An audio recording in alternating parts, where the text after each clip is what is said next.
Has your life ever changed in a matter of moments, out of seconds? Not knowing what to do next, not knowing who to turn to? Mine did.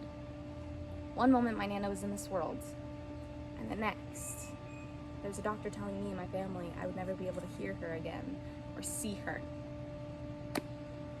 It's been 3 years since she passed away, and I've changed in more ways than I can count, but I'm stronger. Took some time, but I am stronger.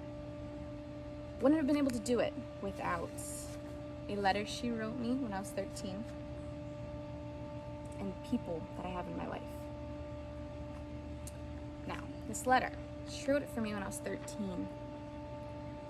I never knew when I first read it that the impact it would have on my life, and the advice she gives me means so much to me now.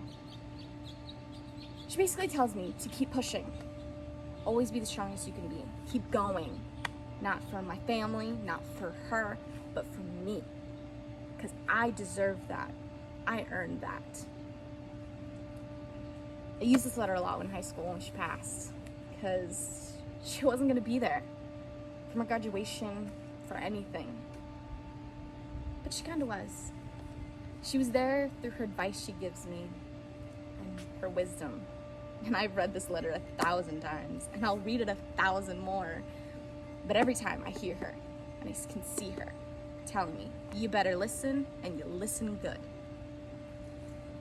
Now my Nana gives me amazing advice, but I wouldn't have listened to her or anything like that without people to help me through it and get me through it.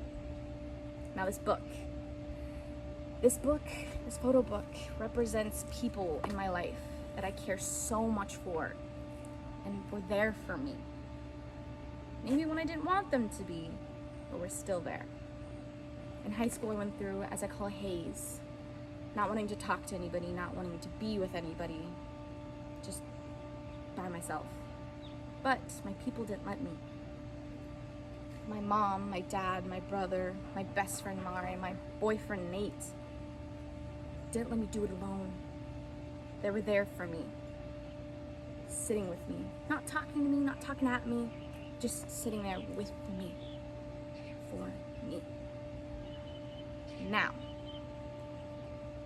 everyone has a moment that they go through that their life changes in seconds. Many probably. But it happens. I got through it. I'll probably get through many more. Now it takes time, but you got it. I got through mine with these two things. So remember to be strong and keep pushing, because that's what you deserve. And you have people for you, rooting for you.